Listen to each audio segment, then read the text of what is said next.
हाँ स्टूडेंट्स, तो इस रूम में कुछ काम चल रहा था तो इसीलिए वो टेम्पररी व्यवस्था किए थे। अब हम लोग उसी रूम में आ गए, है ना। तो देखा जाए, स्टार्ट करते हैं। अब हम लोग बात करने जा रहे हैं वेरिएशन ऑफ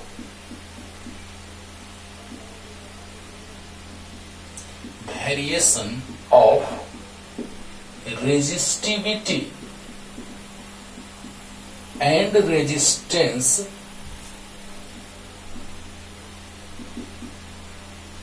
with temperature।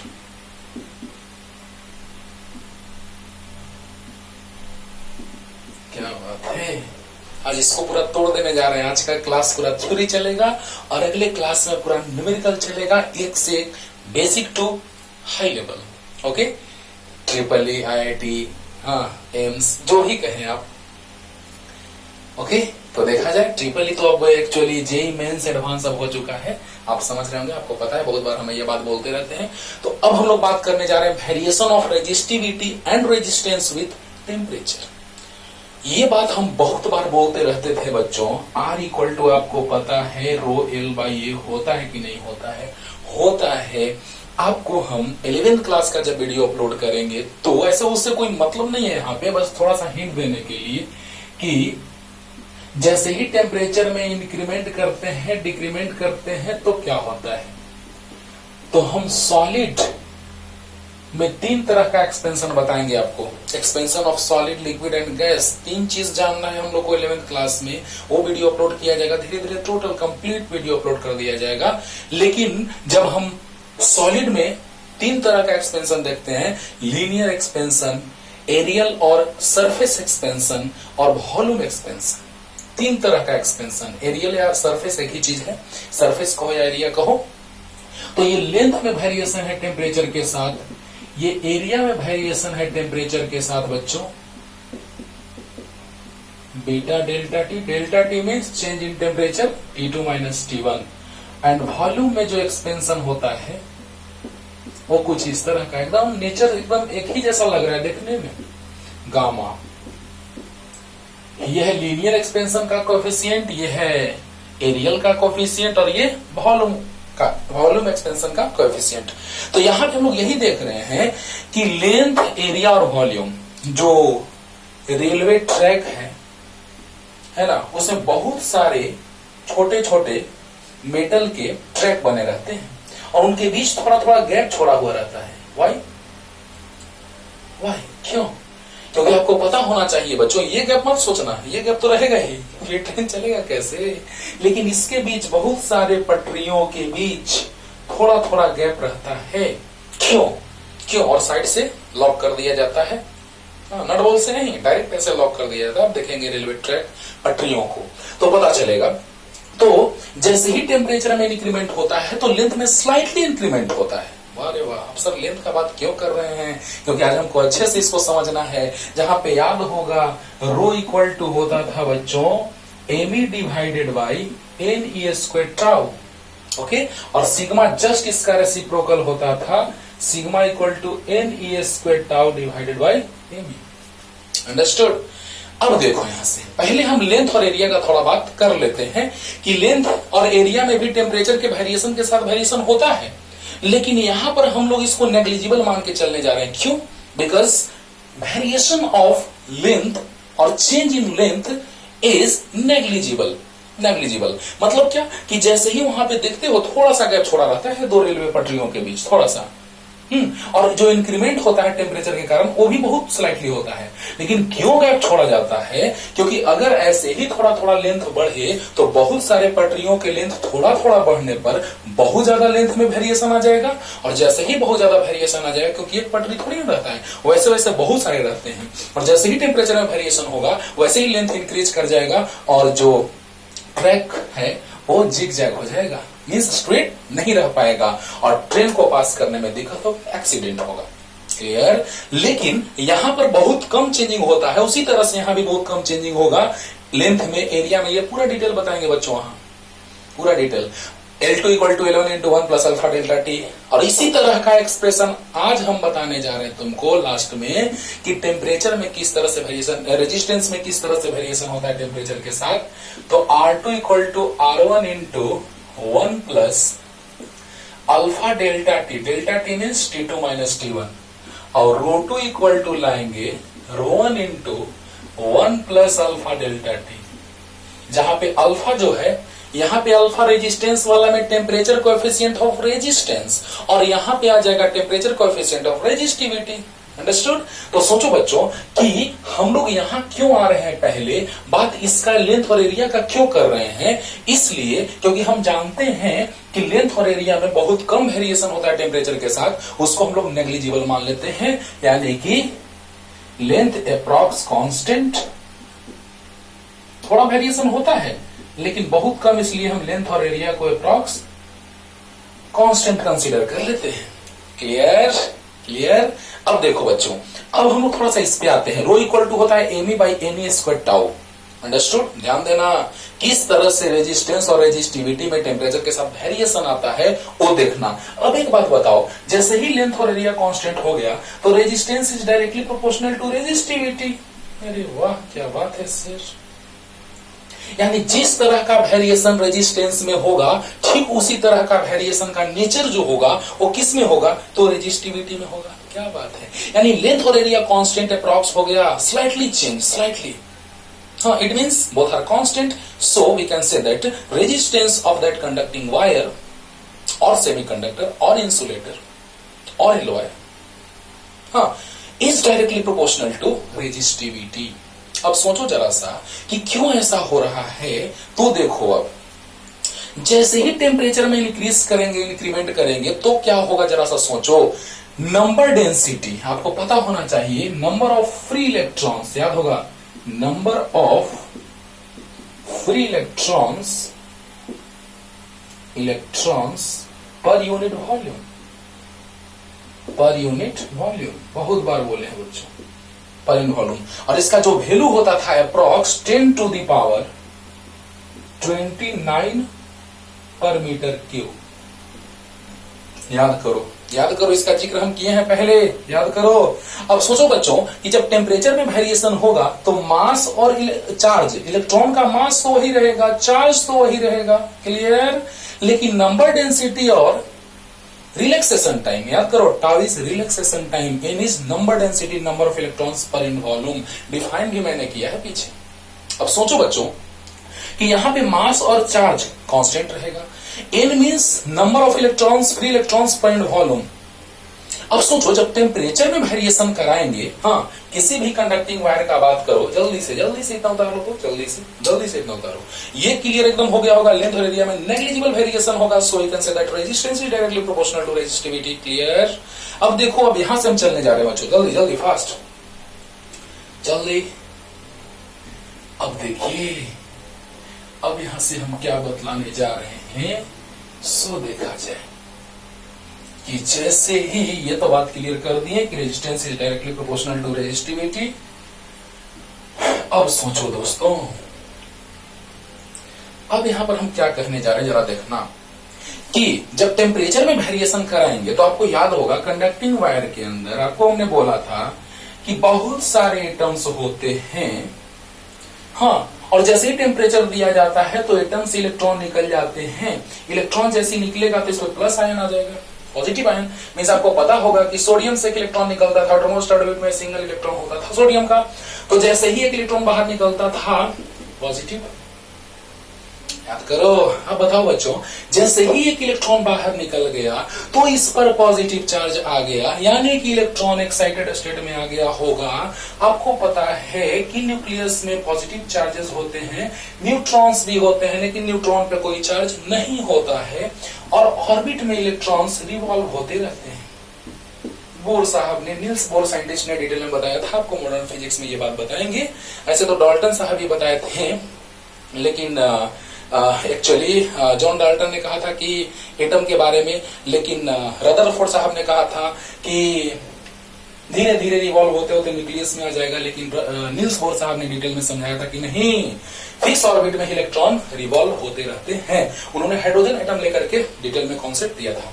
अब बोलो, जैसे ही टेम्परेचर दिया जाएगा एक्साइटेड स्टेट में आ जाएगा, इलेक्ट्रॉन बाहर निकल जाएंगे। लेकिन पहले ही से इतना ज्यादा इलेक्ट्रॉन्स हैं बच्चों, इतना ज्यादा इलेक्ट्रॉन्स हैं, इतना ज्यादा कि इसके रेस्पेक्ट में देखा जाए, सोचो सोचो, टेम्परेचर देने पर इलेक्ट्रॉन्स, सोचो टेम्परेचर देने पर इलेक्ट्रॉन्स एक्साइटेड स्टेट में आ गए, इलेक्ट्रॉन निकल गए। लेकिन पता चला तुम्हारे पास अगर मान लो कि 1 करोड़ रुपया है, 1 करोड़, और उसमें अगर 10 रुपीज कोई तुमसे मांग ले या 10 रुपीज दे दे, कोई फर्क नहीं पड़ेगा, उसको नेग्लिजिबल मान लोगे। बोलो बोलो, सही बात है, सही बात है। जस्ट लाइक दैट, अगर यहां पर मान लो कि 1000 इलेक्ट्रॉन्स अगर निकल भी गए एक्साइटेड स्टेट में, 1 लाख भी निकल गए, तो 10 टू द पावर 29 के रेस्पेक्ट में ये जो वैल्यू है वो बहुत कम है, नेग्लिजिबल है। यानी हम लोग इसको भी क्या कंसीडर कर लेते हैं, अप्रॉक्स कांस्टेंट। क्या बात है, समझो समझो, ध्यान से समझो। Mass of electron and charge on electron both are constant. Number density पहले से ही इतना ज्यादा है, 10 टू द पावर 29 के रेंज में फ्री इलेक्ट्रॉन्स है ना। अब सोचो जरा सा बच्चों कि जैसे ही हम लोग सिंपल एकदम नॉर्मल टेम्परेचर पे बात करो तो रूम टेम्परेचर पे, लेकिन जैसे ही टेम्परेचर थोड़ा सा इंक्रीज कर रहे हैं तो क्या हुआ कि इलेक्ट्रॉन्स निकले तो एक्साइटेड स्टेट में आए तो ऑटोमोस्ट ऑर्बिट में से बाहर निकले तो, लेकिन उसका नंबर बहुत कम है 10 टू द पावर 29 के रेस्पेक्ट में। It means we can say that this is negligible with respect to that one.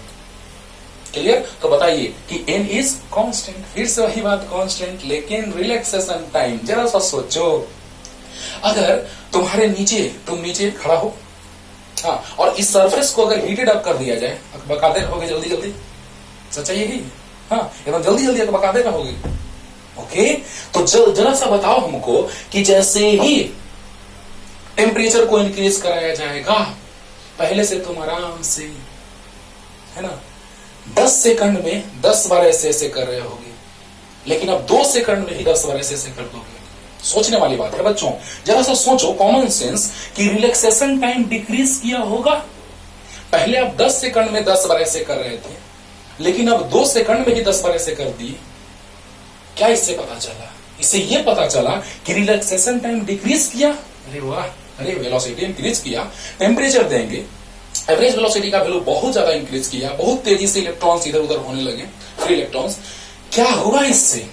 हुआ यूं कि जैसे ही बहुत तेजी से मूव करने लगा इधर उधर जिगजैग पाथ पे, ये सब कुछ हम समझा चुके हैं कि इसके अंदर किस तरह से इलेक्ट्रॉन्स इधर उधर जाते हैं और पॉजिटिव आयन से कोलाइड करते हैं। सब कुछ मैंने पहले समझा दिया है, रेगुलर वे में आप लेक्चर को देखते रहें। जैसे ही वेलोसिटी बढ़ा, इंक्रीज किया, रिलैक्सेशन टाइम डिक्रीज किया, और जैसे ही रिलैक्सेशन टाइम डिक्रीज किया, रेजिस्टिविटी इंक्रीज किया। फील करो। तो बताओ बच्चों, resistivity is inversely proportional to relaxation time. Clear? ये कांस्टेंट है, लेंथ एरिया कांस्टेंट है, ये बात भी हम बता चुके हैं कि R इज प्रोपोर्शनल टू रो, ये भी बात हम बता चुके हैं। यानी जो नेचर होगा रेजिस्टिविटी में वेरिएशन का, वही नेचर होगा रेजिस्टेंस में वेरिएशन का। अंडरस्टूड और नॉट? हाँ, लेकिन जैसे ही टेम्परेचर दिया जाएगा, रिलैक्सेशन टाइम डिक्रीज करेगा, देन रेजिस्टिविटी भी इंक्रीज्ड। क्लियर हुआ कि नहीं हुआ? हो गया होगा। अब देखो बच्चों, क्या होता है कि जब कंडक्टर को टेम्परेचर दिया जाता है, ये सारी बातें हम किसके लिए कर रहे थे बच्चों? तो कंडक्टर के लिए कि टेम्परेचर इंक्रीज कराओ तो रेजिस्टिविटी, टेम्परेचर इंक्रीज कराओ तो रिलैक्सेशन टाइम डिक्रीज करेगा, तो रेजिस्टिविटी इंक्रीज करेगा। और पहले भी हम बोल चुके हैं कि टेम्परेचर इंक्रीज करने से रेजिस्टेंस इंक्रीज करता है, कंडक्टर का और सेमीकंडक्टर का डिक्रीज करता है। लेकिन आज पूरा बायोडाटा उसका ओपन करने जा रहे हैं। ओके, अब देखो शॉर्ट में देखो, नंबर ऑफ इलेक्ट्रॉन्स जितना ज्यादा होंगे उतना ही कंडक्टिविटी ज्यादा होगा, नंबर ऑफ इलेक्ट्रॉन्स जितने ही ज्यादा होंगे रेजिस्टिविटी उतना ही कम होगा। यानी कि ये इंक्रीज करेगा नंबर डेंसिटी। जैसे जितने ही ज्यादा स्टूडेंट इस रूम में होंगे, मान लो क्लासरूम अगर रहेगा, तो उस क्लासरूम में अगर जितने स्टूडेंट रहेंगे उतना ही हमको किसी चीज को भेजना आसान होगा। थोड़ा सा पुश करेंगे, एकदम डायरेक्ट इफेक्ट गया कॉर्नर पे, नेक्स्ट कॉर्नर पे। लेकिन अगर बहुत ज्यादा बच्चे हैं तो जल्दी से इफेक्ट पड़ा, लेकिन अगर इनवर्स रिलेशन बात किया जाए, हाँ, रोकने की कैपेबिलिटी, तो जितना ही ज्यादा होगा, हाँ, उतना ही रोकने की कैपेबिलिटी कम होगी। जितना ही ज्यादा होगा उतना ही जाने की कैपेबिलिटी ज्यादा, तो रोकने की कैपेबिलिटी कम। क्लियर हुआ? ओके, तो जल्दी से लिख लीजिए, जल्दी फास्ट। अब हम आते हैं कंडक्टर पे, सुपर कंडक्टर पे, हाँ, एलॉय पे और सेमीकंडक्टर इंसुलेटर पे। तो ध्यान से सुनते रहिए बच्चों, सब कुछ क्लियर होने जा रहा है आपको। ए नंबर में बात करने जा रहे हैं फॉर कंडक्टर्स।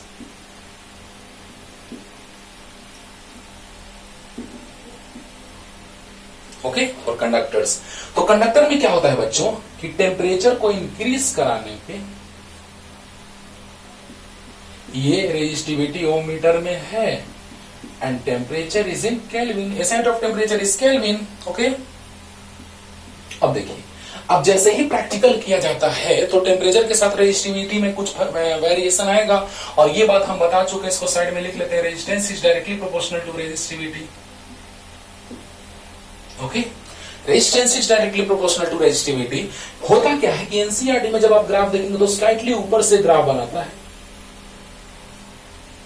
और बुक में देखेंगे तो एकदम नीचे से, एकदम जस्ट अप्रॉक्स जीरो पर से ही स्टार्ट हो रहा है। हम लोग ये कंसीडर कर लेते हैं। जब प्रैक्टिकली देखा गया बच्चों, तो ये देखा गया कि नेचर स्लाइटली कर्व फिर स्ट्रेट लाइन, है ना। यानी कि जब टेम्परेचर इंक्रीज कराएंगे, ये मेनली देखा गया कॉपर के लिए, है ना। तो देखा ये गया कि कंडक्टर का टेम्परेचर इंक्रीज कराने पर रेजिस्टेंस इंक्रीज करता है। उसका फॉर्मूला भी डिराइव करेंगे लास्ट में, लेकिन पहले फील कराते हैं कि जैसे ही टेम्परेचर इंक्रीज कराया गया तो कंडक्टर का रेजिस्टेंस इंक्रीज किया, रेजिस्टिविटी इंक्रीज किया। क्योंकि यहां पे हम लिख चुके हैं resistance is directly proportional to resistivity, starting में हम समझा चुके हैं बच्चों। अब सोचो, जैसे ही टेम्परेचर को इंक्रीज कराया गया, रेजिस्टिविटी इंक्रीज किया कॉपर के लिए। प्रैक्टिकली देखा गया होगा कि जैसे ही टेम्परेचर हम लोग पुट करते जा रहे हैं, बहुत सारे पॉइंट्स मिलते जा रहे हैं, just like that. y is equal to x का ग्राफ आप आराम से ड्रॉ कर सकते हैं। एक्स का वैल्यू पुट करते जाएंगे, y का वैल्यू मिलता जाएगा। Practically it is observed that when temperature be increased, then resistivity also be increased in that form. तो बहुत सारे पॉइंट्स मिले होंगे, टेम्परेचर का वैल्यू रखा गया होगा, रेजिस्टिविटी मिला होगा, टेम्परेचर का वैल्यू रखा गया होगा, रेजिस्टिविटी मिला होगा, सारे पॉइंट्स को हमने मिलाया होगा, तो कुछ नेचर इस तरह का मिला होगा, जस्ट लाइक दैट। क्लियर? तो इस तरह से हम लोग कह सकते हैं कि कंडक्टर के लिए टेम्परेचर इंक्रीज कराने पर रेजिस्टिविटी इंक्रीज करता है, रेजिस्टेंस इंक्रीज करता है। और अभी तुरंत हम समझा चुके हैं, तुरंत अभी रिलैक्सेशन टाइम रो इनवर्सली प्रोपोर्शनल समझा चुके हैं कि जैसे टेम्परेचर देंगे, रिलैक्सेशन टाइम बहुत ज्यादा डिक्रीज कर जाएगा। रिलैक्सेशन टाइम जब बहुत ज्यादा डिक्रीज करेगा, रेजिस्टिविटी इंक्रीज करेगा। तुरंत समझाएं कंडक्टर्स के लिए। तो when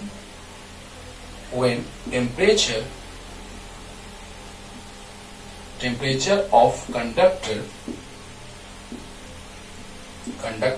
be increased, then its resistance and resistivity also be increased। Clear? यानी कि जब हम, ध्यान देना बच्चों, कंडक्टर के लिए दिमाग में सेट कर लो कि टेम्परेचर को इंक्रीज कराने पर रेजिस्टेंस इंक्रीज करता है, रेजिस्टिविटी इंक्रीज करता है। माइंड में भी तुरंत सेट कर लीजिए कि कंडक्टर का टेम्परेचर इंक्रीज कराने पर रेजिस्टेंस इंक्रीज करता है, रेजिस्टिविटी इंक्रीज करता है। याद हो गया? अभी तुरंत हम समझाए हैं, rho equal to M E by M E square tau लेकर के समझा चुके अच्छे से। तो जल्दी से प्रैक्टिकली ये ऑब्जर्व किया गया ग्राफ। एनसीईआरटी में डायरेक्ट ये फिगर बनाया रहता है, ग्राफ बनाया रहता है, ध्यान से देखिएगा, लेकिन उसको थोड़ा ज्यादा डिटेल में बता रहे हैं क्योंकि जितना सारा कॉन्सेप्ट हम उठाते हैं बच्चों, कोटा के बहुत सारे अच्छे अच्छे पैकेज, अच्छे अच्छे इंस्टीट्यूशंस के, है ना, और एनसीईआरटी और अच्छे अच्छे बुक्स अब कहो बहुत जगह से कलेक्ट करके बहुत इंपॉर्टेंट चीज आपको बतलाया जाता है। तो देखा जाए जल्दी से, अब हम बात करने जा रहे हैं थोड़ा सा सुपर कंडक्टिविटी का।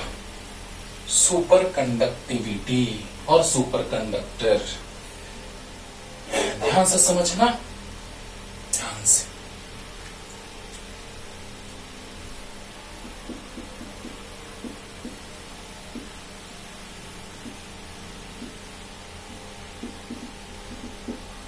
सुपर कंडक्टिविटी यह एक ऐसा फेनोमेनन है, आपको पता है कंडक्टिविटी कंसर्न विथ कंडक्टर, लेकिन उससे भी अच्छा कंडक्टर नहीं होता है कि गुड बेटर बेस्ट, है ना। तो उसी तरह से ये बेस्ट वाला फॉर्मेट है। ओके, तो सुपर कंडक्टिविटी का अगर बात किया जाए बच्चों, तो आपको पता है, बता चुके हैं हम कि टेम्परेचर इंक्रीज कराएंगे तो कंडक्टर का रेजिस्टेंस और रेजिस्टिविटी इंक्रीज करेगा, टेम्परेचर डिक्रीज कराएंगे तो रेजिस्टेंस और रेजिस्टिविटी डिक्रीज करेगा। Temperature increase, resistance resistivity increase, temperature decrease, resistance resistivity decrease. अब सोचो होता क्या है कि जब हम टेम्परेचर को डिक्रीज कराते गए तो एक ऐसा टेम्परेचर मिला हमको जो कि क्रिटिकल टेम्परेचर है ना, उस पे रेजिस्टेंस कंडक्टर का जीरो हो जाता है। और सोचो बच्चों, जब रेजिस्टेंस जीरो हो जाएगा, एक्चुअली जीरो नहीं होता है, बहुत बहुत बहुत लेस हो जाता है। हाँ, क्रिटिकल टेम्परेचर जो है वो अप्रॉक्स रूम टेम्परेचर या उससे स्लाइटली ग्रेटर होता है, रूम टेम्परेचर या स्लाइटली ग्रेटर होता है उससे। अब सोचो बच्चों कि क्रिटिकल टेम्परेचर पे कंडक्टर का रेजिस्टेंस जीरो हो गया। रेजिस्टेंस जीरो का मतलब क्या कि रेजिस्टेंस बहुत बहुत बहुत कम हो गया, नेग्लिजिबल हो गया, जिसको हमने कंसीडर कर लिया कि जीरो हो गया। And that phenomenon is known as when temperature be decreased and it reaches at critical temperature, then its resistance becomes zero. Then this type of phenomenon is known as superconductivity. And the substance which obey this type of nature, this type of behavior is known as superconductor. Okay? तो जरा सा सोचिए, इसको किस वे में हम लोग लिखने जा रहे हैं, बस मतलब आना चाहिए। सेंटेंस किसी भी स्टाइल में लिखा है, मतलब वही होना चाहिए, सुपर कंडक्टिविटी। देखो बच्चों, पहले लिखते हैं तब समझा रहे हैं। The phenomenon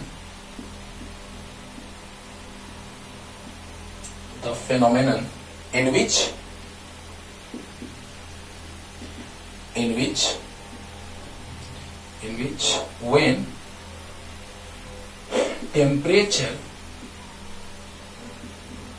temperature of substance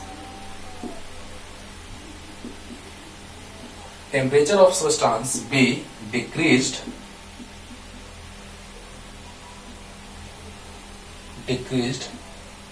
and reaches at critical temperature,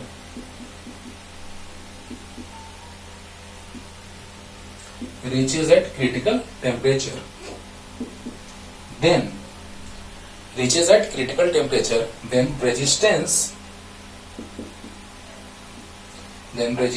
of that conductor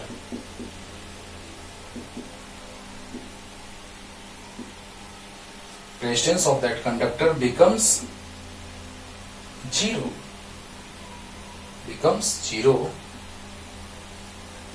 is known as, मतलब this phenomenon is known as superconductivity, and that substance is known as,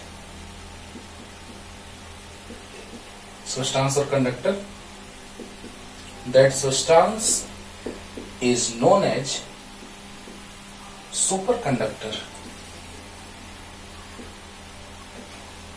super conductor का यूज सुपर कंप्यूटर में होता है बच्चों, जहां resistance zero है, आराम धड़ल्ले से करंट का फ्लो हो रहा है, कोई रोकने टोकने वाला नहीं है, तो धड़ल्ले से लोग जा रहा है। तो सुपर कंप्यूटर में होता है, केबल के फॉर्म में होता है। केबल मीन्स वायर ही होता है, जिसमें एनर्जी को एक जगह से दूसरे जगह तक हम बहुत दूर तक ले जाते हैं, जिसमें हम लोग इस तरह के वायर का यूज करते हैं जिससे एनर्जी का लॉस नेग्लिजिबल होता है, बहुत कम होता है, जिसको हम नेग्लिजिबल मान लेते हैं। अरे यार, अगर हम बात करें एनर्जी का, work is a form of energy, तो पावर इक्वल टू होता है वर्क बाय टाइम। तो पावर इंटू टाइम हो जाएगा वर्क, और पावर इक्वल टू आपको 3 फॉर्मूला बताएंगे, आई स्क्वायर आर टी, भी स्क्वायर बाई आर टी, और भी आई टी, 3 तरह का फॉर्मूला। आई स्क्वायर आर या आई आर इंटू आई कर दो तो भी आई टी हो जाएगा, है ना, या भी स्क्वायर बाई आर, आई को लिख दो भी बाई आर का स्क्वायर आर टी, तो B square by R square into R से आर कट गया, B square by R T. यानी कि इस तरह से एनर्जी का हम लोग बात करेंगे तो रेजिस्टेंस ही जब बहुत कम होगा, रेजिस्टेंस बहुत कम होगा तो एनर्जी का लॉस बहुत कम होगा। मेन फॉर्मूला हम लोग ये यूज करते हैं, अरे यही का 3 फॉर्मेट है, मैंने ये यूज करते हैं, आई स्क्वायर आर टी, जिसमें हम heating effect of electric current में भी आपको समझाएंगे, 10th में भी आप पढ़े होंगे। ओके, तो सुपर याद रखना किस किस में यूज होता है, सुपर कंप्यूटर बनाने में इस वायर का यूज होता है, कंडक्टिव सुपर कंडक्टर का यूज होता है, और जब एनर्जी को ले जाना हो, यानी कि वायर के थ्रू, केबल के through one place to another place, तो क्या हो जाएगा, आराम से हम लोग इस केबल की हेल्प से ले जाएंगे, क्योंकि एनर्जी में लॉस नेग्लिजिबल होगा। ओके, तो बताइए बच्चों क्या है ये सुपर कंडक्टिविटी, क्या है, एक ऐसा फेनोमेनन है जिसमें हम टेम्परेचर को डिक्रीज कराते जाएंगे, है ना, तो टेम्परेचर को यानी कोल्ड करेंगे, टेम्परेचर डिक्रीज कराना मतलब कंडक्टर को कोल्ड करेंगे, यानी कि जैसे ही टेम्परेचर को डिक्रीज कराते जाएंगे तो एक ऐसा टेम्परेचर आएगा जिसको हम क्रिटिकल टेम्परेचर कहते हैं, उस पर रेजिस्टेंस क्या हो जाएगा, कंडक्टर का 0 हो जाएगा, and that phenomenon is known as super conductivity.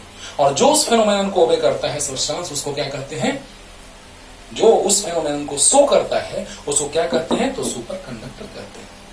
याद हो गया होगा, the phenomenon in which when temperature of substance be decreased and reaches at critical temperature, temperature को डिक्रीज कराते जा रहे हैं, यानी टेम्परेचर इंक्रीज कराने से कंडक्टर का रेजिस्टेंस इंक्रीज करता है, लेकिन डिक्रीज कराने से डिक्रीज करता है, तो substance be decreased and reaches at critical temperature, then resistance of that conductor becomes 0, is known as superconductivity, यानी phenomenon is known as superconductivity and that substance is known as superconductor। Supercomputer में use होता है, cable में use होता है, cable means wire जो energy को one place to another place ले जाए with negligible loss of energy. Clear, जल्दी जल्दी फास्ट। कंडक्टर का बात कर लिए, सुपर कंडक्टर का बात कर लिए, अब हम लोग बात करने जा रहे हैं बच्चों, अब हम लोग बात करने जा रहे हैं एलवाई का, है ना, एलवाई में क्या देखा गया बच्चों, 3rd नंबर सुपर कंडक्टर था, 2nd नंबर बच्चों, 3rd नंबर है एलवाई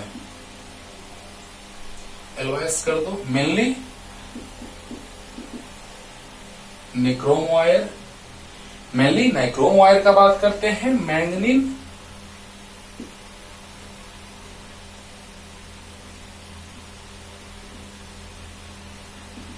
मैंगनीन का बात करते हैं, कॉन्स्टेंटन का बात करते हैं, मेनली एनसीईआरटी में देखिएगा इन तीनों का नाम का जिक्र किया गया है, तो एलवाई, नाइक्रोम, मैंगनीन, कॉन्स्टेंटन, तो ये सारे जो हैं उनका टेम्परेचर में इंक्रीमेंट करने से रेजिस्टेंस में कोई वेरिएशन, रेजिस्टिविटी में कोई वेरिएशन नहीं आता है, नेग्लिजिबल वेरिएशन आता है, जिसको हम नेग्लिजिबल यानी कि समाप्त कर देते हैं, यानी उसको हम कंसीडर नहीं करते हैं। Resistivity in ohm metre, temperature is in kelvin, and slightly increment, negligible increment, जिसको हम मान लेते हैं कांस्टेंट अप्रॉक्स। अरे यार, जब एलवाई का फॉर्मेशन होता है उसमें कंडक्टर्स मिले होते हैं, तो जब कंडक्टर्स मिले होते हैं तो कंडक्टर का टेम्परेचर इंक्रीज कराने पर रेजिस्टेंस इंक्रीज करता है, रेजिस्टिविटी इंक्रीज करता है, तो कुछ न कुछ तो रेजिस्टेंस, रेजिस्टिविटी इंक्रीज करेगा, बट स्लाइटली थोड़ा। अभी हम दूसरा समझाए हैं कि 10⁻29 के रेस्पेक्ट में 1000 नेग्लिजिबल था, जस्ट लाइक दैट, क्योंकि एलवाई जो है बच्चों उसका फॉर्मेशन जो हुआ है वो कॉम्बिनेशन ऑफ मेटल्स से हुआ है, तो जैसे ही कॉम्बिनेशन ऑफ मेटल्स से हुआ है तो जरा सा सोचो कि मेटल्स का अगर हम लोग बात करते हैं तो टेम्परेचर इंक्रीज कराने पर रेजिस्टेंस, रेजिस्टिविटी इंक्रीज करता है, तो यहां पर भी टेम्परेचर इंक्रीज कराने पर थोड़ा तो इंक्रीज करेगा, एलवाई है। और तुमको बता दें कि इसका यूज जो होता है वो हीटर में ह्यूज अमाउंट में होता है ना, तो हीटिंग एलिमेंट में नाइक्रोम का वायर का यूज बहुत ज्यादा यूज किया जाता है। क्या फायदा है, तो हीटिंग इफेक्ट देगा, रेजिस्टेंस अगर वेरी नहीं करेगा तो आराम से हम लोग इससे ये नहीं कि जैसे ही करंट का फ्लो होना स्टार्ट हो गया धीरे धीरे इसका रेजिस्टेंस इंक्रीज करता गया, करंट का फ्लो डिक्रीज करता गया, बेकार फालतू का हो जाएगा। इसलिए बच्चों हम लोग साइंटिस्ट लोग यार बहुत सारा चीज सोच करके हमारे सामने रख दिए हैं, हम तो बस पढ़ा रहे हैं तुमको, लेकिन सामने रख दिया गया है कि लो नाइक्रोम वायर का ही यूज करना हीटर में, फायदा होगा, रेजिस्टेंस कांस्टेंट रहेगा, यानी रेजिस्टेंस में स्लाइटली वेरिएशन आता है। Practically it is observe that when temperature be increased then resistivity and resistance of conductor be slightly increased,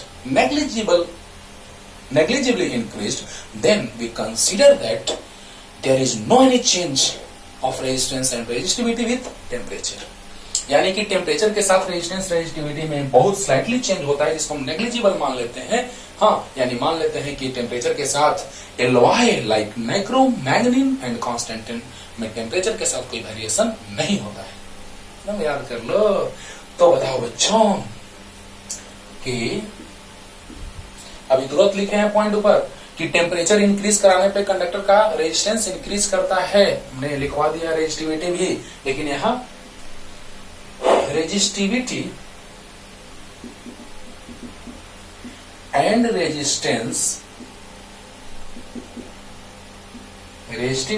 resistance of alloys like सामने है ऑफ एलवाइज, मेनली ये देखा गया है किसके लिए, तो नाइक्रोम वायर के लिए, नाइक्रोम वायर के लिए ऑब्जर्व किया गया है। तो resistivity and resistance of alloy, speed slow लगे, स्पीड बढ़ा लीजिएगा, सब ऑप्शन आपके पास है। तो resistivity and resistance of एलवाई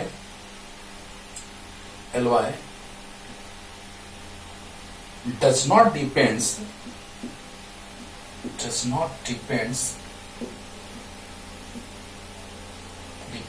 with temperature,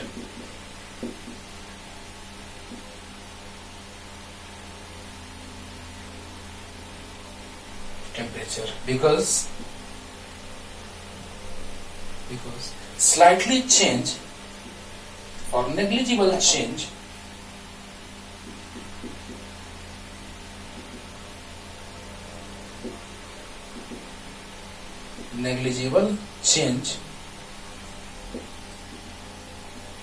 takes place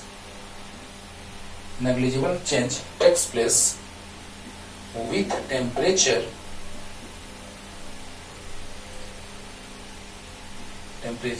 in both of them मतलब क्या, रेजिस्टिविटी और रेजिस्टेंस, है ना। तो रेजिस्टिविटी और रेजिस्टेंस में टेम्परेचर इंक्रीज कराने से भाई उसमें मेटल मिला हुआ है, तो एलवाई में मेटल मिला हुआ है, तो स्लाइटली टेम्परेचर इंक्रीज करने से तो इंक्रीज करेगा ही रेजिस्टिविटी, लेकिन बहुत कम, जिसके कारण हम उसको नेग्लिजिबल मान लेते हैं। इसलिए लिख चुके हैं कि resistivity and resistance of alloys does not depends with temperature, does not depends on temperature because negligible change takes place with temperature in both of them, मतलब दोनों में बहुत ही कम चेंजिंग आता है, इसलिए हम उसको नेग्लिजिबल मान लेते हैं। क्लियर हो गया होगा, समझ में आ गया होगा, तो जल्दी से लिख लीजिए ना। और अब हम बात करने जा रहे हैं बच्चों किसका, तो अब हम बात करने जा रहे हैं सेमीकंडक्टर और इंसुलेटर का। ओके, सेमीकंडक्टर और इंसुलेटर का। तो फर्स्ट नंबर था conductor, second number super conductor, third number alloy and fourth number semiconductors and insulators. Insulators का भी नेचर कुछ उसी तरह का वेरिएशन का होता है, सेमीकंडक्टर के जैसा ही मैच करता है अप्रॉक्स। अब देखो बच्चों, अब हम लोग जानने जा रहे हैं कि किस तरह से वेरिएशन। तो आपको जब 14 चैप्टर पढ़ाया जाएगा, जब सेमीकंडक्टर का बात आता है तो 14 चैप्टर का हम लोग को याद आता है, राइट। तो बताइए बच्चों, वहां पे हमें इक्वेशन बताएंगे rho equal to rho naught E to the power Eg by Kt, where K is Boltzmann constant,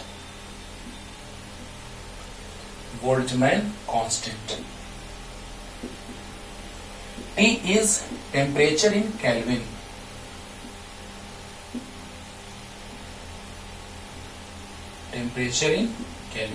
क्योंकि इसे केल्विन होता है, और ये है एनर्जी गैप,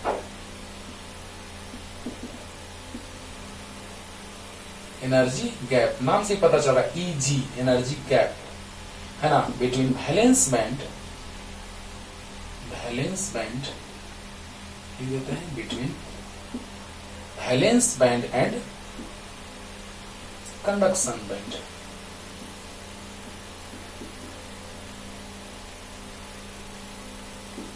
याद रखना बाबू, कोडिंग चैप्टर में पढ़ना है, लेकिन थोड़ा सा यहाँ पे बता रहे हैं बस थोड़ा सा। और किस तरह से वेरिएशन होता है तो देखो, अरे वाह, इस तरह से डिक्रीज की, अरे वाह, तो यहाँ पे रो और यहाँ पे टी, यहाँ पे 0।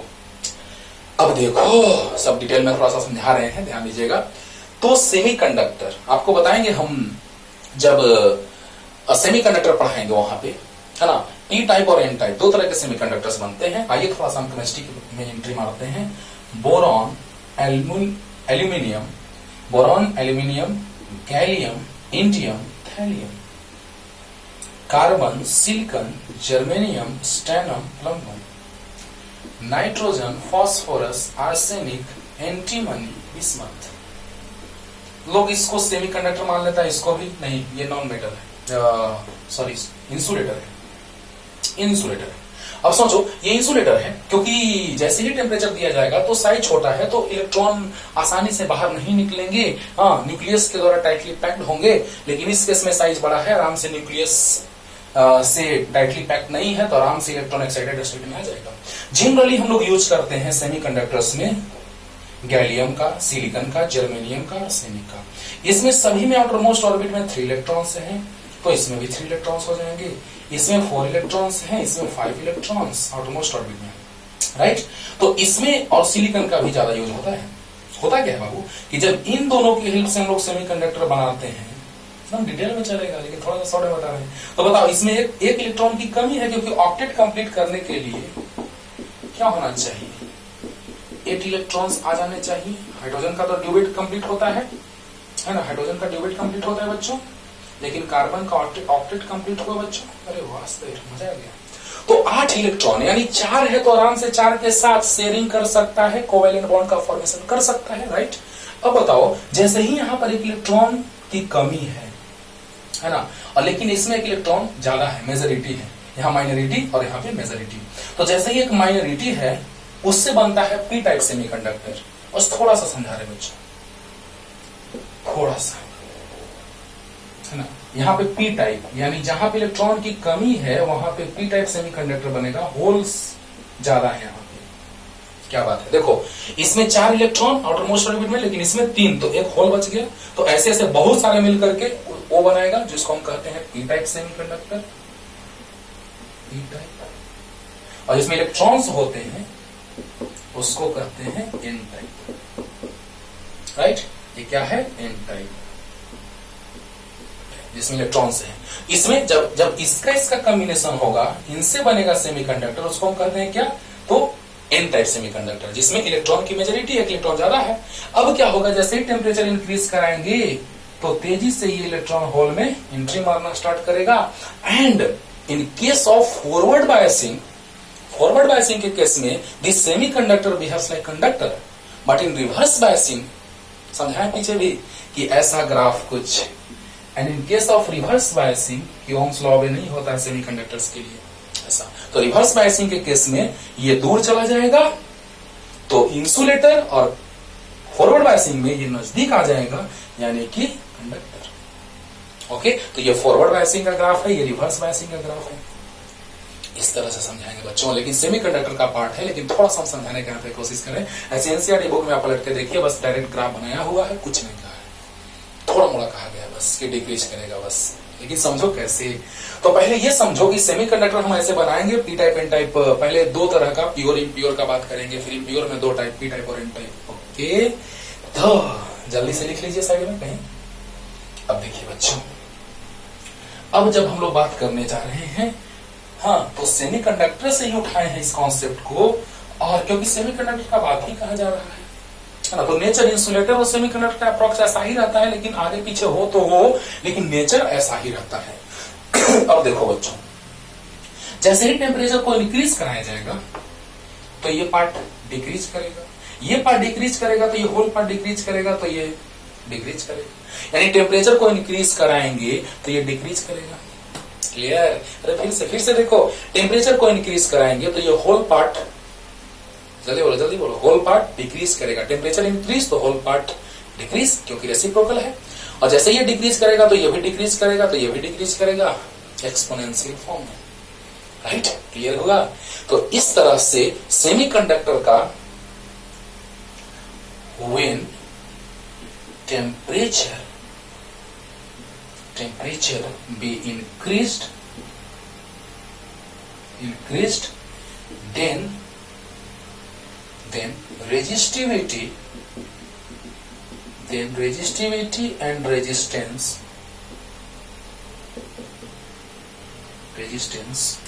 of semiconductor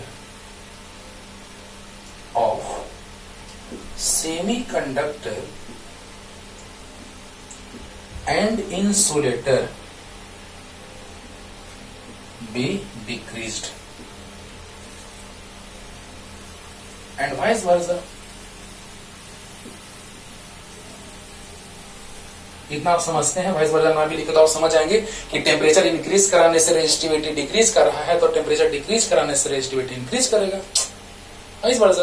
तो जहां से सोचिए बच्चों कि when temperature be increased then resistivity and resistance of semiconductor and insulator be decreased. Temperature increase तो ये डिक्रीज, तो ये decrease, insulator be decrease and vice versa. मतलब क्या कि टेम्परेचर को डिक्रीज कराएंगे तो ये पार्ट इंक्रीज करेगा तो ये इंक्रीज करेगा। अंडरस्टूड? तो इस तरह से ग्राफ आता है, लेकिन ये सारे इक्वेशन का बात नहीं किया जाता है क्योंकि ये 14 चैप्टर का चीज है। लेकिन हम थोड़ा सा इसलिए समझाएं कि फील आएगा तुमको कि सच में सर हाँ ऐसा हो रहा है। वैल्यू रखते जाओ, इसे वैल्यू रखते जाओ, टेम्परेचर का वैल्यू रखते जाओ, धीरे धीरे इंक्रीज कराते जाओ, टेम्परेचर डिक्रीज करता जाएगा। आप कहोगे कि सर टेम्परेचर इन्फिनिटी रखेंगे तब, है ना? तो इन्फिनिटी बहुत ज्यादा, इन्फिनिटी मतलब बहुत ज्यादा, तो ये बहुत ज्यादा रखोगे तो ये बहुत कम आएगा। तो देखो बहुत ज्यादा टेम्परेचर तो बहुत कम, और टेम्परेचर अगर जीरो कर दोगे, जीरो केल्विन, तो जीरो कर दोगे तो जीरो करने पे क्या होगा? जीरो, यानी कि ये इन्फिनिटी, तो infinity E to the power infinity, infinity मतलब रो इन्फिनिटी नहीं है, जीरो पे इन्फिनिटी। क्लियर? आगे होगा समझ में, जल्दी उतार लो बच्चों। यानी हमने ये सीखा कि कंडक्टर का टेम्परेचर इंक्रीज कराने पे रेजिस्टेंस रेजिस्टिविटी इंक्रीज करता है। सुपर कंडक्टर का भी वही हाल है, लेकिन उसमें एक बात बताएं कि डिक्रीज कराएंगे तो सर्टेन टेम्परेचर आएगा, क्रिटिकल टेम्परेचर, जिसपे क्या होता है, तो क्रिटिकल टेम्परेचर पे होता यूं है कि जैसे ही क्रिटिकल टेम्परेचर पे पहुंचता है तो रेजिस्टेंस जीरो हो जाता है। इस फेनोमेनन को हम सुपर कंडक्टिविटी कहते हैं, और ऐसे नेचर को शो करने वाले सब्सटेंसेस को सुपर कंडक्टर्स कहते हैं। राइट? फिर हम बताएं कि एलॉय के लिए तो टेम्परेचर इंक्रीज कराने पे उसमें कोई वेरिएशन नहीं आता, रेजिस्टेंस रिलेटिविटी में स्लाइटली वेरिएशन आता है जिसको हम नेग्लिजिबल मान लेते हैं। और सेमीकंडक्टर और इंसुलेटर में क्या होता है कि टेम्परेचर इंक्रीज कराने पे रेजिस्टिविटी रेजिस्टेंस डिक्रीज करता है। क्लियर? जल्दी अब देखो मैथमेटिकल फॉर्म में किस तरह से वेरिएशन होगा वो दिखाने जा रहे हैं बाबू। कैसे इक्वेशंस आएंगे, किस तरह से न्यूमेरिकल्स हम लोग बनाएंगे, एक से एक न्यूमेरिकल सोल्व करेंगे अगले लेक्चर में। आज पूरा थ्योरी पे बेस्ड है ये लेक्चर बच्चों, क्योंकि जब तक थ्योरी कंप्लीट नहीं होगा, अब इसी लेक्चर में थ्योरी न्यूमेरिकल दोनों लेते हैं तो पता चलता कि अप्रॉक्स 2 आवर्स का लेक्चर हो गया, अकबकाने लगते हैं आप। तो इसलिए 2 पार्ट में डिवाइड कर दिए। तो variation of resistance with temperature, पहले रेजिस्टेंस का बात करने जा रहे हैं बाबू। तो आओ एक बात से परिचित करवाते हैं, जो 11th में हम सॉलिड ऑब्जेक्ट्स में, सॉलिड सब्सटेंसेस में, सॉलिड लिक्विड गैसेस तीनों में टेम्परेचर के साथ एक्सपेंशन होता है, लेकिन हम सॉलिड में अभी तीनों इक्वेशन लिखे थे, L2 = L1 × 1 + alpha delta T वाला। तो वो आता कैसे है? तो यहां से कि पार्शियल, जब टेम्परेचर, ध्यान देना बच्चों, जब टेम्परेचर T1 रहा होगा तो रेजिस्टेंस R1 रहा होगा, जब टेम्परेचर T2 हो गया होगा तो रेजिस्टेंस R2 हो गया होगा। यानी टेम्परेचर में इंक्रीमेंट कराएंगे तो रेजिस्टेंस भी इंक्रीज करेगा, बट ऐसा unit of temperature is kelvin, आपको पता है।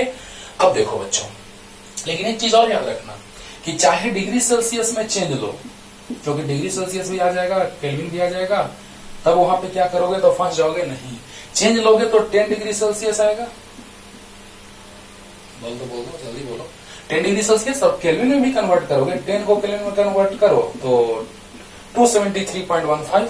ओके, तो पहले 20 को कन्वर्ट कर लो, उसमें से माइनस कर लो 10 वाला, 10 प्लस 273.15 कैंसिल हो गया, माइनस और प्लस, और 20 माइनस 10 10 केल्विन। यानी कि चाहे डिग्री सेल्सियस या केल्विन में टेम्परेचर में डिफरेंस लो तो सेम आता है। ये बात याद रखना है। ये बात 11th क्लास में भी हम बताते हैं, लेकिन तुम लोग को भी जानना जरूरी है, क्योंकि यहाँ पर केल्विन में आ जाएगा तो गड़बड़ हो जाएगा, समझ में नहीं आएगा, फंस जाओगे बिना मतलब का। ओके, अब देखो बच्चों, जब टेम्परेचर T1 तो रेजिस्टेंस R1, जब टेम्परेचर T2 तो रेजिस्टेंस R2। क्लियर? तो आइए किस तरह से होता है वेरिएशन देखा जाए। तो रेजिस्टेंस में जो पार्शियल चेंज होता है, ध्यान देना बच्चों, वो टेम्परेचर में चेंज के डायरेक्टली प्रोपोर्शनल होता है। बहुत बड़ा बात। रेजिस्टेंस में जो पार्शियल वेरिएशन होता है, पार्शियल चेंज होता है, वो डायरेक्टली प्रोपोर्शनल होता है किसका? चेंज इन टेम्परेचर का। जितना ही टेम्परेचर में ज्यादा चेंजिंग करो, उतना ही रेजिस्टेंस में पार्शियल चेंजिंग ज्यादा होगा।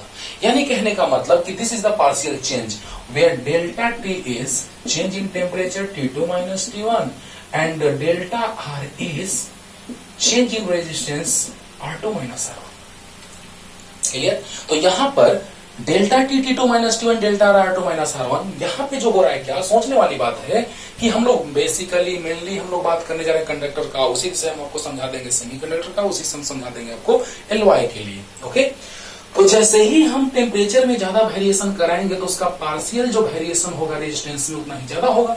इस बात को दिमाग में सेट रखो, काम हो जाएगा। डायरेक्ट से फॉर्मूला लिखा रहता है बुक में, लेकिन कैसे आता है ये भी समझ लो। तो डेल्टा आर, अब बताओ बच्चों, यहां से प्रोपोर्शनलिटी हटा करके, पहले ऐसे करो, प्रोपोर्शनलिटी हटा करके, और एक टर्म आता है कांस्टेंट जिसको हम अल्फा से रिप्रेजेंट करते हैं, R1 से मल्टीप्लाई होगा डेल्टा टी। माइंडेड, दिमाग में सेट रखो। ये मत सोचना कि वही वाला यहाँ आ गया तो सर इक्वल का है क्यों दे दिए, यही वाला जब यहाँ आ गया तो इक्वल क्यों दे दिए। नहीं, प्रोपोर्शनलिटी हटाए हैं तो इक्वल दिए हैं और प्रोपोर्शनलिटी कांस्टेंट दी है। यानी प्रोपोर्शनलिटी हटाने के बाद प्रोपोर्शनलिटी कांस्टेंट आता है, जिसको अल्फा करें, यानी कि ये क्या है, तो टेम्परेचर कोएफिशिएंट ऑफ रेजिस्टेंस, और इसी में रेजिस्टिविटी का भी बात बताएंगे तो रेजिस्टिविटी वाला हो जाएगा। अंडरस्टूड? तो अब देखिए बच्चों, यहां से डेल्टा आर मतलब R2 माइनस R1, और alpha delta alpha into R1 into delta T, formula आ गया। तो R2 इक्वल टू हो गया R1 plus alpha R1 delta T. कहा लिख दे, देखो बच्चे यहां लिखते हैं, तो R2 इक्वल टू आ गया R1 into 1 plus alpha delta T. क्या बात है, आ गया फॉर्मूला। लेकिन ये मत सोचना इजी फॉर्मूला, इजी क्वेश्चन तो इससे बन जाता है, लेकिन टफ क्वेश्चन बनाने के लिए लास्ट में थोड़ा सा हिंट देंगे, और अगले लेक्चर में उसका डिटेल और उसके क्वेश्चंस IIT ट्रिपल जो भी एक से क्वेश्चन चलेगा बच्चों, देख लेना अगले लेक्चर में। तो बताओ, variation of resistance with temperature. तो एक बात दिमाग में सेट रखना है, इसे बुक में डायरेक्ट फॉर्मूला लिखा रहता है, लेकिन एक बात ध्यान में रखना कि रेजिस्टेंस में पार्शियल जो चेंज होता है, रेजिस्टेंस में जो पार्शियल वेरिएशन होता है, और टेम्परेचर चेंज के डायरेक्टली प्रोपोर्शनल होता है, राइट? तो वहां से आ गया क्या, तो delta R by R1 initial resistance, proportionality हटा दिया तो अल्फा या कांस्टेंट R1 से मल्टीप्लाई हुआ delta T, delta R R2 minus R1 alpha R1 delta T, R1 right side गया, R1 common 1 plus alpha delta T. Clear? और delta T मतलब T2 minus T1। Clear?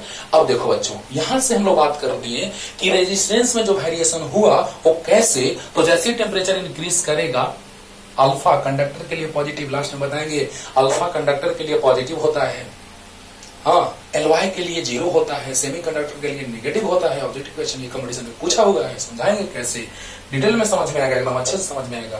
तो ये पूरा clear हुआ कि नहीं हुआ, बोलो। लेकिन कुछ बच्चे कह देते हैं कि सर जब अल्फा वेरी करेगा तब क्या होगा, उसके लिए भी उपाय है। देखो, अल्फा वेरी करेगा तो हम डिफरेंशिएशन या इंटीग्रेशन सोचना स्टार्ट कर देते हैं। तो देखो बच्चों, प्रोबेबिलिटी हटा करके इक्वेट किए और अल्फा डेल्टा टी। चलो, अब ऐसा अगर हुआ तो dt लिख दिए जैसे वेरिएशन हुआ अल्फा में, यानी अल्फा टेम्परेचर के साथ जब डिपेंड करेगा तो हम लोग इंटीग्रेशन का बात करेंगे। तो dr इक्वल टू आ गया r1 अल्फा dt, और दोनों साइड इंटीग्रेट कर देंगे, काम खत्म हो गया। t1 to t2, r1 to r2, काम खत्म। यानी अल्फा में जनरली वेरिएशन होता नहीं है, लेकिन अगर वेरिएशन हो गया, क्योंकि जब हम आपको पढ़ाएंगे 11th क्लास में सॉलिड लिक्विड और गैसेस में एक्सपेंशन, तो वहां पे अल्फा बीटा गामा में भी वेरिएशन का बात हम लोग करते हैं, मेनली गामा में, यानी कि वेरी कर सकता है कांस्टेंट। हाँ, तो जब टेम्परेचर के साथ वेरी कर सकता है तो हम लोग इंटीग्रेट कर देंगे, काम खत्म हो जाएगा। क्लियर? जल्दी से उतार लो, जल्दी से, जल्दी, फॉर्मूला तैयार हो गया, जल्दी फास्ट। अब देखो बच्चों, अल्फा को थोड़ा डिफाइन कर लेते हैं। अल्फा को ध्यान देना बच्चों, अल्फा को थोड़ा सा डिफाइन करने हम जा रहे हैं। अच्छा बताओ, यहां से हम लिख सकते हैं अल्फा को, यहां से alpha equal to delta R by r1 delta T. ध्यान देना बच्चों, alpha equal to delta R बटा r1 डेल्टा टी। अच्छा, अब देखो, जब r1 1 होगा, 1 ओम, डेल्टा टी ऐसा unit kelvin, delta T 1 kelvin. वाह, when initial resistance becomes 1 ohm, becomes unity, and change in temperature is also 1 Kelvin, then change in resistance is known as temperature coefficient of resistance। Define हो गया define. एक define करते हैं resistivity वाला, तुम define करना, right. तो ध्यान देना बच्चों, ध्यान देना, अल्फा को हम कैसे डिफाइन करते हैं, ध्यान देना कि अगर इनिशियल रेजिस्टेंस 1 ओम हो जाए और चेंज इन टेम्परेचर 1 केल्विन हो जाए तो क्या होगा, तो अल्फा जो होगा वो चेंज इन रेजिस्टेंस के इक्वल हो जाएगा कि नहीं हो जाएगा, हो जाएगा।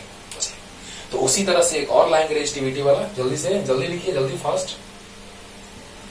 अब देखिए बच्चों, यहां तक तो आपको समझ में आया होगा किस तरह से क्वेश्चंस बनाएंगे। अगले लेक्चर में बहुत ज्यादा मजा आएगा कि सर एप्लीकेशन कैसे करते हैं इसका, इसमें भी सेकंड मेथड, शॉर्ट मेथड बताएंगे, तो उसका हेल्प लेंगे। तो देखो बच्चों, टेम्परेचर कोएफिशिएंट ऑफ रेजिस्टेंस को कैसे डिफाइन करते हैं, डायरेक्ट अल्फा लिख दिया है, तो उसको डिफाइन कैसे करते हैं। तो देखो, व्हेन इनिशियल, क्योंकि इनिशियल रेजिस्टेंस है एट टेम्परेचर T1, जैसे इसको हम और लिखेंगे तो R2 equal to R1 into 1 plus alpha T2 minus T1। तो T1 टेम्परेचर पे रेजिस्टेंस R1 और T2 टेम्परेचर पे रेजिस्टेंस R2। क्लियर? तो when initial resistance is R1 equal to 1 ohm and change in temperature, ध्यान देना बच्चों, ध्यान से समझो, change in temperature is delta T equal to 1 Kelvin, then change in resistance is called temperature coefficient of resistance is called alpha। हम लिख दिया alpha क्या था, टेम्परेचर कोएफिशिएंट ऑफ रेजिस्टेंस था। तो बस हो गया बच्चों, डिफाइन हो गया। अब ऐसा यूनिट ऑफ डायमेंशन का थोड़ा बात कर लेते हैं। अल्फा इक्वल टू है delta R by R1 delta T. एक बार फिर से सुन लो कि जब ये 1 होगा, ये 1 होगा, तो ये चेंज जो होगा रेजिस्टेंस में वही टेम्परेचर कोएफिशिएंट ऑफ रेजिस्टेंस होगा। क्लियर हो गया होगा? इसका चेंज इन रेजिस्टेंस का ओम ही होगा ऐसा यूनिट। अरे change 2 ohm minus 2 ohm minus 1 ohm यानी 1 ओम, यानी चेंज भी वही unit. R1 ohm, change in temperature kelvin, kelvin inverse हो गया ऐसे यूनिट। और डायमेंशन का बात करेंगे तो के इनवर्स ही होगा, क्योंकि डायमेंशन भी के ही होता है। लेकिन अनदर यूनिट क्या होगा, तो अनदर यूनिट हो जाएगा क्या बच्चों, बोलो, alpha equal to delta R by R1 delta T. तो ohm by ohm degree Celsius, तो डिग्री सेल्सियस इनवर्स हो गया अनदर यूनिट। तो ये ऐसा यूनिट है, ये अनदर यूनिट है, degree Celsius inverse. Okay, clear हो गया होगा। अब इसी तरह से आप रेजिस्टिविटी वाला हम तुरंत फॉर्मूला लाते हैं, तुम आराम से डिफाइन कर सकते हो रेजिस्टिविटी कांस्टेंट क्या, कि वहां ρ1 1 हो जाएगा और डेल्टा टी 1 हो जाएगा। देखो ना, मिला के दिखाते हैं, इसको छोड़ देते हैं, चलो जल्दी लिख लो। अब देखो रेजिस्टिविटी में वेरिएशन का अगर हम बात करेंगे बच्चों, तो क्या होगा जरा से देख लीजिए। तो delta rho by ρ1 is proportional to delta T. Clear हो गया, एक बार में क्लियर हो गया। ऐसे तो हम शॉर्ट में वहां से ला देंगे, देखो ना, देखो शॉर्ट में R इक्वल टू होता है रो एल बाई ए, तो रो2 एल बाई ए, क्योंकि आपको हम समझा चुके हैं कि लेंथ और एरिया में नेग्लिजिबल चेंज होगा, जिसको हम कंसीडर करते हैं कि चेंज हुआ ही नहीं, इसको डेल्टा टी लिख सकते हैं आप, T2 माइनस T1 को। तो एल बाई ए से एल बाई ए कैंसिल हो गया, तो रो2 इक्वल टू आ गया rho one into 1 plus alpha delta T, काम खत्म। वही लाने जा रहे हैं, यहां से तुरंत आ जाएगा। देखो टेम्परेचर में चेंजिंग के साथ, वेरिएशन के साथ रेजिस्टिविटी में क्या वेरिएशन हो रहा है, यानी देखो, तो partial change in resistivity is directly proportional to change in temperature. तो रो2 माइनस रो1, प्रोबेबिलिटी हटा दिए तो इक्वेट कर दिए, बाई रो1 एक लाइन बढ़ाते हैं, delta alpha delta T, probability हटाए तो कांस्टेंट है अल्फा। अब देखो बच्चों, change in resistivity rho two minus rho one by rho one equal, probability हटाए कांस्टेंट आया, लेकिन इसका नाम क्या है, तो temperature coefficient of resistivity, temperature coefficient of resistivity. अब देखो बच्चों, यहां से फॉर्मूला आ गया, rho two minus rho one equal to D naught वैसे ही करते हैं, अल्फा रो1 डेल्टा टी या rho one alpha delta T. Clear हुआ? हाँ, अब देखो रो2 इक्वल टू आ गया कितना बाबू, तो रो1 राइट साइड गया, कॉमन ले लिए, 1 प्लस अल्फा डेल्टा टी, वही आया कि नहीं आया बोलो। और उसी तरह से टेम्परेचर कोएफिशिएंट ऑफ रेजिस्टिविटी को डिफाइन करेंगे, तो आ जाएगा यहाँ डेल्टा रो। अब तुम आराम से कर लोगे, इसको कोई समझाने की जरूरत नहीं है ना। यही सेम यूनिट डायमेंशन सेम रह जाएगा, ऐसा यूनिट अनदर यूनिट। और देखो, जब ये 1 होगा, ये 1 होगा, तो change in resistivity temperature coefficient of resistivity हो गया। जब ये 1 तो change in resistivity temperature coefficient of resistivity. Clear हो गया होगा, जल्दी बोलो। चलो, तो आराम से आप डिफाइन कर लेंगे, और ये फॉर्मूला बन गया, rho two equal to 1 into 1 plus alpha delta T. अब देखो बच्चों, एकदम जल्दी से ध्यान दो, तुरंत क्लियर करने जा रहे हैं। कंडक्टर के लिए, एलवाई के लिए और सेमीकंडक्टर के लिए किस तरह से वेरिएशन होता है, हाँ, अल्फा में, राइट। देखिए, जैसे हम R2 equal to R1 into 1 plus alpha delta T, तो कंडक्टर्स का बात करें, कंडक्टर्स का, तो R2 greater R1। Temperature increase कराने पर क्या होता है, जल्दी बोलो। रेजिस्टेंस में टेम्परेचर इंक्रीज कराने पर रेजिस्टिविटी, टेम्परेचर इंक्रीज कराने पर रेजिस्टेंस क्या होता है, इंक्रीज करता है। तो R2 ग्रेटर R1, जल्दी बोलो। कंडक्टर के लिए टेम्परेचर इंक्रीज कराने पर रेजिस्टेंस इंक्रीज करता है, कब ये ज्यादा होगा, जब अल्फा पॉजिटिव होगा। जल्दी बोलो, जल्दी बोलो। अरे R2 equal to R1 into 1 plus alpha delta T, resistance conductor के लिए टेम्परेचर इंक्रीज कराने पर रेजिस्टेंस इंक्रीज करता है, कब इंक्रीज करेगा, तब जब टेम्परेचर इंक्रीज कर रहा है, रेजिस्टेंस इंक्रीज करेगा, यानी अल्फा पॉजिटिव होगा। बोलो, कोई टर्म पॉजिटिव ऐड करेंगे तब ना इंक्रीज करेगा, राइट। अब बी के लिए एलवाई का बात करो, एलवाई का, तो एलवाई के लिए रेजिस्टेंस में नेग्लिजिबल वेरिएशन सेम। ये कब इक्वल होगा, जब ये 0 होगा, यानी अल्फा 0, चेंज इन टेम्परेचर तो कुछ होगा। सी सेमीकंडक्टर्स एंड इंसुलेटर, जल्दी बोलो क्या होगा, तो R2 लेस देन R1 होगा, क्योंकि टेम्परेचर इंक्रीज कराने पर रेजिस्टेंस डिक्रीज करता है। तो कब ऐसा होगा, जब अल्फा निगेटिव होगा। क्लियर होगा कि नहीं होगा, जल्दी बोलो, जल्दी बोलो। यानी यहां से हमको पता चला बच्चों कि कंडक्टर के लिए टेम्परेचर इंक्रीज कराने पर रेजिस्टेंस इंक्रीज करता है, तो R2 ग्रेटर R1 कब होगा, जब अल्फा पॉजिटिव होगा। एलवाई के लिए रेजिस्टेंस इक्वल होता है तो अल्फा 0 होगा तब ना इक्वल होगा। सेमीकंडक्टर के लिए रेजिस्टेंस डिक्रीज करता है तो ये डिक्रीज कब करेगा, जब यह अल्फा माइनस में होगा। क्लियर हो गया। और एक और फॉर्मूला का हम बात करने जा रहे हैं जो अगले लेक्चर में लाएंगे। रेजिस्टेंस R0 तो टेम्परेचर T0, 0 केल्विन, हाँ 0 degree Celsius, 0 degree Celsius, change degree Celsius में तो डिग्री सेल्सियस में, R1 तो T1 पर और R2 तो T2 पे। ध्यान देना बच्चों, जब रेजिस्टेंस R0 है तो टेम्परेचर 0 डिग्री सेल्सियस है, जब टेम्परेचर T1 तो रेजिस्टेंस R1, टेम्परेचर T2 तो रेजिस्टेंस R2।